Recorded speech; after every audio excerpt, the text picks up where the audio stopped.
क्यों गौरांग सर आपसे चाहिए एसबीआई के शेयर पर।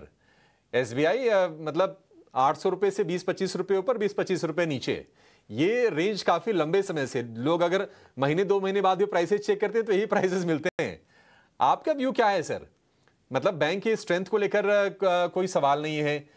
क्या आपको लगता है कि थोड़ी सुस्ताने के बाद शेयर अब चलने के लिए तैयार है? देखिए अभिषेक, जहां तक नतीजों का सवाल है, मेरे ख्याल से पिछले हफ्ते ही नतीजे आए थे एसबीआई के। और नतीजों में ऐसा कोई आंकड़ा हमें देखने नहीं मिला कि जो नकारात्मक हो, और उसके पश्चात मेरे ख्याल से काफी लक्ष्यांक को लेकर के भी परिवर्तन हुआ है। और ये एक दिग्गज बैंक है हमारे देश की, और शेयर बाजार में भी एक दिग्गज के रूप में जाना जाता है। और जब शेयर बाजार में दबाव होता है अभिषेक, तो स्वाभाविक है जो दिग्गज शेयर है उन पर भी थोड़ा हावीपन बाजार का रहता है।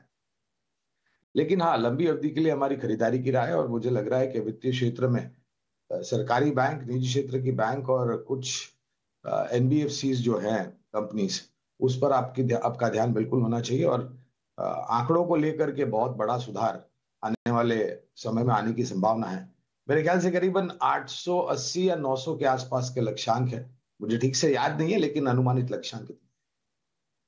बिल्कुल। पीएसयू बैंक्स एक स्वीट स्पॉट पे है। ब्रोकरेजेस की भी थम्स अप एसबीआई की तरफ से आई है, और मार्केट का परसेप्शन भी है कि कस्टमर शायद माइग्रेट कर सकते हैं अगर प्राइवेट बैंक्स धीरे धीरे करके अपनी मिनिमम सेविंग्स बैंक अकाउंट जो बड़े करे तो। और हमने आपको ये पहले ही ये ट्रेड बताया में होनी चाहिए, अभी बाइंग करनी चाहिए सर। एक एक शेयर अलग अलग सेगमेंट से आप बताएं तो ज्यादा बेहतर होगा।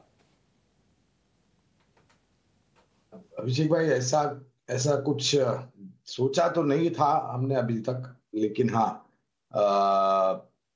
कुछ शेयर्स हैं खास करके दिग्गज सूचकांक में, जो मेरे ख्याल से निवेश लायक रणनीति बना करके चले। टेलीकम्युनिकेशन या फिर टेलीकॉम सर्विस प्रोवाइडर में भारतीय एयरटेल है, यहाँ पर खरीदारी की राय है। और दिग्गज शेयर बाजार में गिरावट आई, फिर भी अपने आप को संभाले हुए। ऑटो क्षेत्र की अभी बात हो रही थी, तो वहां पर एमएनएम में काफी अच्छा लगता है, महिंद्रा एंड महिंद्रा। और जिस प्रकार से नए लॉन्चेस को लेकर के और बारिश का मौसम जो सकारात्मक रहा है, तो यूटिलिटी ट्रैक्टर और एग्री इक्विपमेंट्स जो है, इसका प्रोडक्ट प्रोफाइल और प्रोडक्ट मिक्स जो है महिंद्रा एंड महिंद्रा, वो काफी अच्छा है। रियल एस्टेट क्षेत्र में हमें गोदरेज प्रॉपर्टीज काफी अच्छी लगती है। सक्षम और मजबूत कंपनियां, ब्याज दरों का सिलसिला नीचे के तरफ।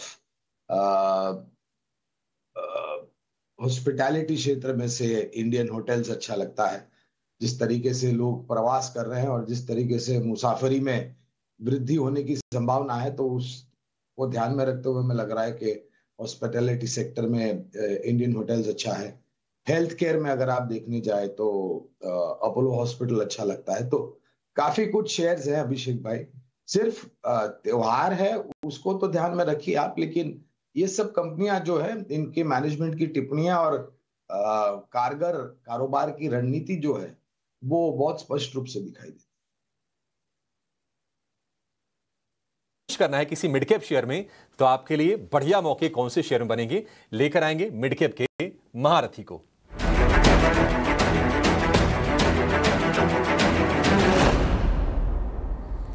और मिड कैप के महारथी शेयर बताने के लिए हमारे साथ जुड़ गए हैं जियोजित इन्वेस्टमेंट के गौरांग शाह। गौरांग भाई, बहुत शुक्रिया आपका समय देने के लिए। बताइए सर, कहां मौके बनेंगे आपके हिसाब से?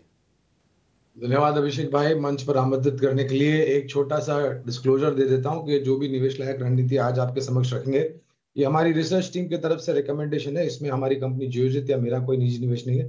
ना ही किसी प्रकार का वित्तीय लाभ हमें मिलता है, और ना ही कोई कॉन्फ्लिक्ट ऑफ इंटरेस्ट।